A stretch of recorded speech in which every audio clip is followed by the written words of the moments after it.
China موجودہ دور میں دنیا میں سب سے تیزی کے ساتھ ترقی کرنے والا دیش۔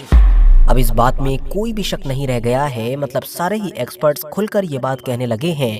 کہ اگر چائنا اسی سپیڈ کے ساتھ اور اسی خاموشی کے ساتھ آگے بڑھتا رہا تو وہ دن دور نہیں کہ جب ہم چائنا کو ہر معاملے میں ٹاپ پر دیکھیں گے، مطلب اس کو سپر پاور بننے سے کوئی نہیں روک سکے گا۔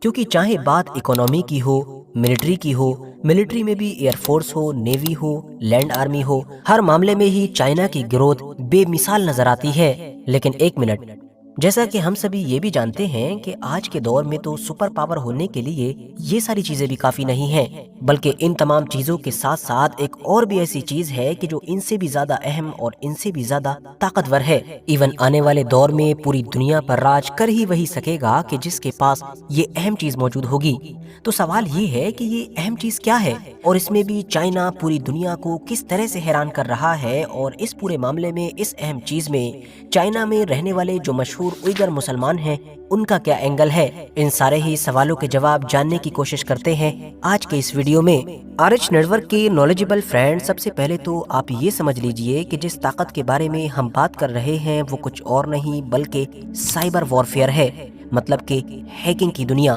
کہ جس کے ذریعے سے دنیا کی کوئی بھی طاقت بنا کوئی میسائل چلائے، بنا کوئی گولی چلائے، ایون اپنی فوج کو میدان پر اتارے بغیر ہی بڑی سے بڑی دشمن طاقت کو پوری طریقے سے مٹی میں ملا سکتی ہے۔ سائبر وارفیئر کے ذریعے سے کیا ہو سکتا ہے اور فیوچر میں کیا کیا ہونے لگے گا، اس کا ٹریلر ہم لوگ آلریڈی رشیا یوکرین یا اسرائیل اور ایران جیسی جنگوں میں دیکھ بھی رہے ہیں۔ یہی وجہ ہے کہ آج کے دور میں دنیا میں جتنی بھی بڑی بڑی طاقتیں ہیں وہ اس فیلڈ میں پوری شدت کے ساتھ لگی ہوئی ہیں اور ایک دوسرے سے آگے نکلنے کی کوشش کر رہی ہیں۔ اور انٹرسٹنگلی یہاں پر بھی چائنا کسی سے پیچھے کھڑا ہوا نہیں ہے، بلکہ سائبر وارفیئر میں بھی اس نے دنیا کے ہوش اڑا رکھے ہیں۔ ساتھیوں، اگر آپ کو نہیں پتا ہے تو بتاتے چلیں کہ امریکہ سمیت دنیا کے کئی ایڈوانس دیشوں کے اندر ایسے بہت سارے کمپٹیشنز ہمیشہ سے ہوتے آئے ہیں کہ جہاں پر دنیا کے الگ الگ علاقوں سے اس فیلڈ کے ماہر نوجوانوں کو بلایا جاتا ہے اور پھر ان کو چیلنج دیا جاتا ہے کہ اگر وہ دنیا کے سب سے مشہور اور سب سے طاقتور سافٹ ویئرز یا پھر الگ الگ طرح کی ڈیوائسز کے اندر کوئی کمی ڈھونڈتے ہیں، کوئی سیندھ لگاتے ہیں،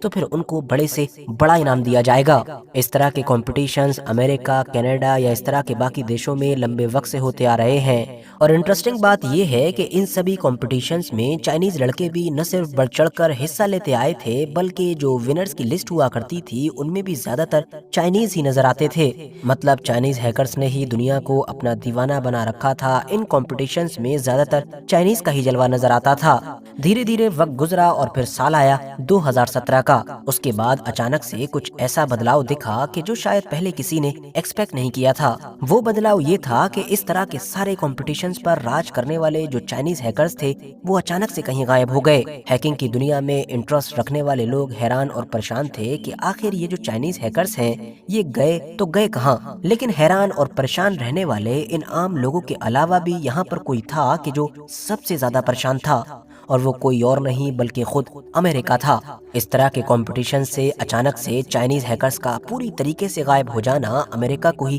سب سے زیادہ پریشان کر رہا تھا، اور اس کو شک ہو چکا تھا کہ ہو نہ ہو کچھ تو ضرور گڑبڑ ہے۔ اور اس کا یہ شک صحیح بھی نکلا، کیونکہ کچھ وقت کے بعد ہی دنیا کے سامنے یہ خلاصہ ہوا کہ جو چائنیز ہیکرز ہیں وہ خود سے غائب نہیں ہوئے ہیں، بلکہ جو چائنا کی گورنمنٹ ہے اس نے اس بات پر پوری طریقے سے بین لگا دیا ہے کہ اس کے ہیکرز باہر کی دنیا کے کسی بھی کمپٹیشنز میں جا کر حصہ لیں اور اپنی یہ جو یونیک قابلیت ہے، اپنا یہ جو ہنر ہے، یہ باقی دنیا کو دکھائیں۔ چائنا نے صرف بین ہی نہیں لگایا بلکہ اپنے یہاں پر ایک نئے کمپٹیشن کی شروعات کی جس کا نام رکھا گیا ٹیانفو کپ، جس کا سیدھا سا مطلب یہ تھا کہ جتنے بھی چائنیز ہیکرز دنیا بھر کے الگ الگ کمپٹیشنز میں حصہ لینے جاتے تھے وہ یہاں پر پارٹیسپیٹ کر سکتے تھے، اور اس کی جو پرائز منی رکھی گئی تھی وہ $1 ملین